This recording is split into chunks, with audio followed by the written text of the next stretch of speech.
منیر صاحب وسیر رائے مولا آج کل جرمنی میں مبلغ کے طور پر؟ ضرور، ہر انسان کی استعدادیں اور صلاحیتیں مختلف ہیں، ٹھیک ہے، اور اسی انبیاء کی جو صلاحیتیں ہیں ان کا دائرہ استعداد تو بہت زیادہ وسیع ہے، اور ان کو انسانوں کے لیے ماڈل بنایا گیا ہے۔ تو ایک کم صلاحیت اور استعداد والا انسان جو ہے اس بے انتہا صلاحیتوں والے انسان کی نبی ماڈل کے کیسے بن سکتا ہے؟ وہ کیسے اس کو فالو کر سکتا ہے؟ اتنا زیادہ فرق ہوا ہے۔ ایک بات تو استعدادوں کے کم یا زیادہ ہونے کے تعلق میں یاد رکھنا چاہیے کہ بنیادی استعدادیں جن پر شریعت کی بنا رکھی گئی ہے وہ سب کی ایک ہیں، اس میں کوئی بھی فرق نہیں۔ یہ بات بھی میں اپنے رنگ میں کوشش کرتا ہوں جلسے پر کھولنے کی کہ جہاں تک انسان کی فطرت پر چھاپ ہے وہ اللہ تعالیٰ کی صفات کی چھاپ ہے، اور کوئی بھی انسان ایسا نہیں جس پر وہ چھاپ نہ ہو۔ بعضوں کی چھاپ نمایاں ہے، بعضوں کی وقت کے لحاظ سے یا ماحول کے اثر سے دب گئی ہے، خاک آلود ہو گئی ہے۔ بعضوں نے اپنی جان پہ ظلم کر کے اس کو اتنا دفنا دیا کہ زمین نظر سے غائب ہو گئی۔ لیکن استعداد کے لحاظ سے جو بنیادی صفت ہے کہ خدا تعالیٰ کی صفات کندہ ہوں اور انسان ان صفات کے حوالے سے اللہ سے تعلق قائم کر سکے، اس میں کوئی فرق نہیں ہے۔ لیکن جو صلاحیتیں ہیں ان میں آگے فرق پڑ جاتا ہے، کوئی زیادہ ذہین ہے، کوئی کم ذہین ہے، کسی میں محنت کی زیادہ طاقت ہے، کسی میں کم طاقت ہے۔ یہ جو فرق ہیں ان کو مٹانے کی خاطر اللہ تعالیٰ نے یہ قانون جاری فرمایا کہ لا یکلف اللہ نفسا الا وسعها لہا ما کسبت وعلیہا ما اکتسبت۔ تو ہر شخص کو جو وسعت عطا ہوئی ہے وہ صلاحیتوں کے دائرے سے تعلق رکھتی ہے۔ بنیادی طور پر صلاحیتیں ایک ہیں، کوئی بیوقوف سے بیوقوف بھی ایسا نہیں جو اپنے بیوقوفی کے اندر رہتے ہوئے ذاتی طور پر کسی رنگ میں اللہ سے تعلق کے اہل نہ ہو۔ اگر ایسا ہوتا کہ بیوقوفی کی وجہ سے نائل ہو جائے تو جو امیباز اور چھوٹے چھوٹے کیڑے مکوڑے اور کائنات کی ہر چیز اس کے متعلق اللہ تعالیٰ کیوں فرماتا کہ وہ مجھ سے تعلق کی صلاحیت رکھتے ہیں لیکن تمہیں شعور نہیں ہے اس کا، میری تسبیح کرتے ہیں۔ تسبیح کرنے کا مطلب ہے تعلق کی صلاحیت رکھتے ہیں اپنے اپنے دائرہ کار میں۔ اب جو صلاحیتیں بشری صلاحیتیں ہیں ان کو اگر آپ ان ادنا جانوروں کی صلاحیتوں کے اوپر پرکھ کے دیکھیں پھر آپ کے سوال کا جواب زیادہ واضح ہو جائے گا۔ ان کو صلاحیت تو ہے مگر اپنے دائرے کے اندر ہے، اتنی صلاحیت نہیں ہے کہ اس تعلق کی بنا پر وہ بقا حاصل کر سکیں اور ان کی روح بدن کو چھوڑ کر ایک آزاد زندہ حقیقت کے طور پر قائم رہ سکے۔ اس لیے جب تک ہیں اس وقت تک ان کو خدا کا کوئی شعور موجود ہے، جب یہ مٹ جائیں گے تو وہ شعور بھی ساتھ مٹ جائے گا۔ لیکن انسان کی جو صلاحیت ہے اس میں یہ جو فرق ہے کہ آئندہ وہ زندہ رہے گا، اس کی روح باقی رہے گی۔ یہ آپ کو میں سمجھا رہا ہوں کہ اس میں تمام انسان برابر ہیں، اور یہی جانور اور انسان کے درمیان مابین امتیاز ہے۔ ایک پاگل سے پاگل آدمی بھی جب مرے گا تو اس کی روح یہاں زمین میں دفن نہیں ہوگی جانوروں کی طرح، اس کا بھی صعود ہوگا، وہ بھی اٹھایا جائے گا، اور مگر اس سے پوچھا جائے گا اس کی صلاحیت کے مطابق۔ اب یہ خیال کر لینا کہ صلاحیت زیادہ ہو تو از خود انعام یافتہ ہو جاتا ہے، یہ بات ہی غلط ہے۔ صلاحیت زیادہ ہو تو دونوں خطرات بڑھ جاتے ہیں، انعام کے بڑھنے کے امکانات کے ساتھ سزا کے احتمالات بھی بڑھتے ہیں، اور یہ ایک نیا عدل کا مضمون ہے جو وہاں ٹیک اوور کر لیتا ہے، اس کے اوپر عمل پیرا ہو جاتا ہے۔ تبھی جہاں حضرت صلی اللہ علیہ وسلم کی ازواج مطہرات کا ذکر فرمایا، وہاں یہ جو فرمایا کہ تمہیں دوہری سزا ملے گی، ساتھ یہ بھی وعدہ فرمایا کہ دوہرا اجر بھی ملے گا. تو پیمانے بظاہر بدلے ہیں، انصاف اسی طرح قائم رہا ہے. تو جہاں رسک بڑھ جائیں وہاں انعامات بھی بڑھنے چاہیے. جتنی بڑی صلاحیتیں ہوں ان کو ضائع کرنے کے نتیجے میں اتنا ہی بڑا انسان تنزل میں گرتا ہے، اتنی زیادہ ٹھوکر کھا سکتا ہے.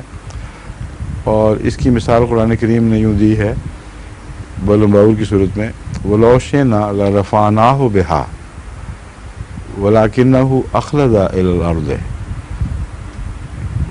اور اس کی مثال ایک کتے سے دی. پھر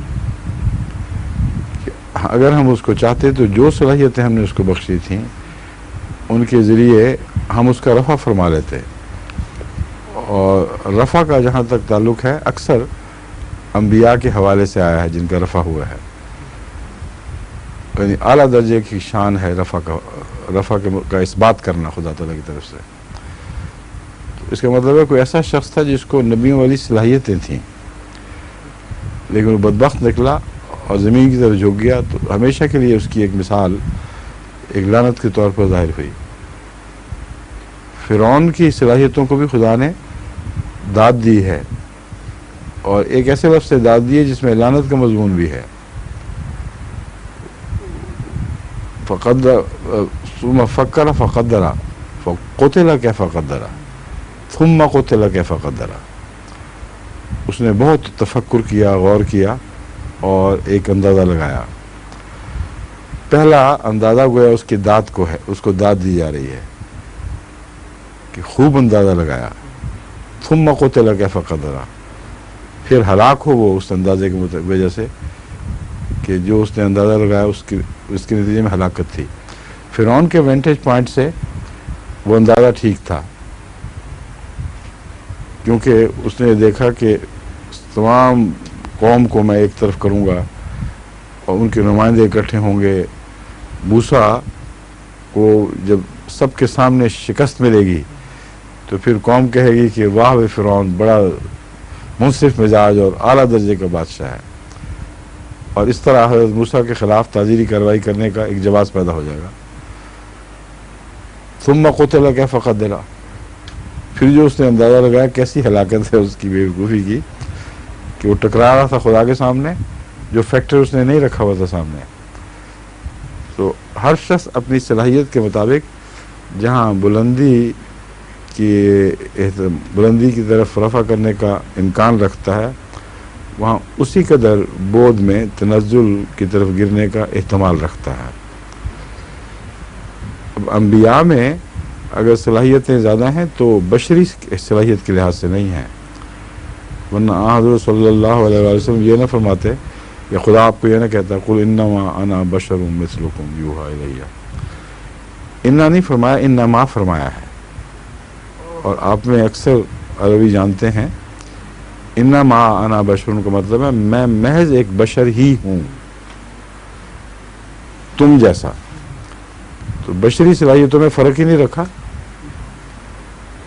اور بشری صلاحیتوں میں اگر فرق نہیں ہے تو پھر جو بھی فرق ہے وہ بشری صلاحیتوں کے ٹھیک استعمال میں ہے.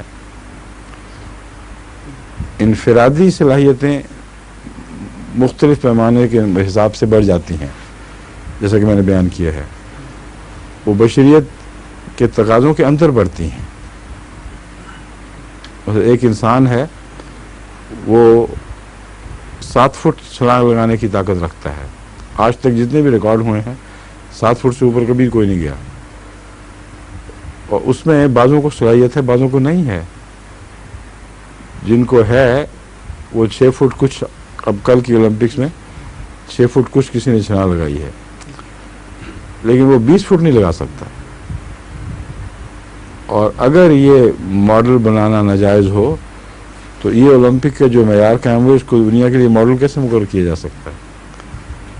ہر شخص کی چھلانگ کی طاقت ہے لیکن انفرادی صلاحیتیں مختلف ہیں، اور چھلانگ کی طاقت کو اپنے منتہا تک پہنچانے کے لیے جو محنت چاہیے اس کے بعد فیصلہ ہوتا ہے کہ کہاں تک پہنچے گا. اور جتنی بڑی صلاحیت ہو اتنی بڑی محنت کی ضرورت پڑتی ہے اور اس کی جزا ملنی چاہیے پھر. سمجھیں؟ اس نقشے کے سوا دوسرا ممکن ہی نہیں ہے. اگر سب کی صلاحیتیں برابر ہو جاتی تو ان میں گناہ کی طاقت اور گناہ کی اور نیکی کی طاقتیں بھی بین ہی پھر اسی طرح برابر کی جاتی. کہیں آپ کو کوئی اگر بد دکھائی دیتا تو نبیوں سے لے کے نیچے تک سب کو اسی طرح بد ہونا چاہیے تھا. اگر کوئی نیک دکھائی دیتا تو اوپر سے نیچے تک سب کو نیک دکھائی دینا چاہیے تھا. تو اگر بشر و مثلکم کا یہ مطلب لیا جائے کہ انسانی بنیادی بشری تقاضوں سے کے مطابق ہر شخص بین ہی اسی طرح بنایا گیا ہے، اس کی ذاتی صلاحیتیں الگ نہیں ہیں، تو اس کے نتیجے میں تو نیکی اور بدی کا تصور ایک دم مٹ جاتا ہے. پھر وہ فرشتوں کی دنیا آ جاتی ہے، پھر انسان بنانے کی ضرورت ہی کوئی نہیں. انسان بنانے کا تقاضا یہ ہے کہ اسے اختیار ہو اور اونچ نیچ ہو، اور ان اختیارات اور اونچ نیچ کے دائرے میں ایک تنوع پیدا ہو، ایک حسن ہو، رنگ اور بو اور مناظر کا فرق پڑے. یہ وہ باتیں ہیں جو اللہ تعالیٰ کی اسکیم آف تھنگز میں داخل ہیں.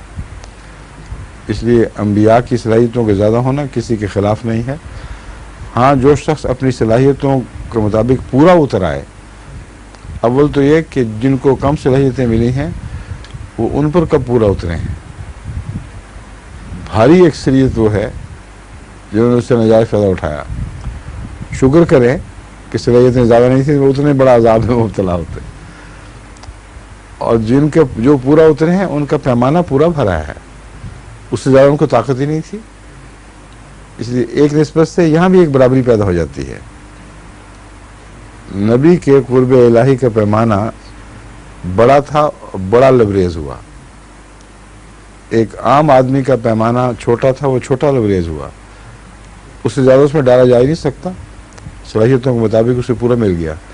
اور پیاس جو ہے وہ صلاحیت کے مطابق ہوا کرتی ہے، طلب بھی اسی کے مطابق ہوتی ہے. سمجھے؟ شکریہ.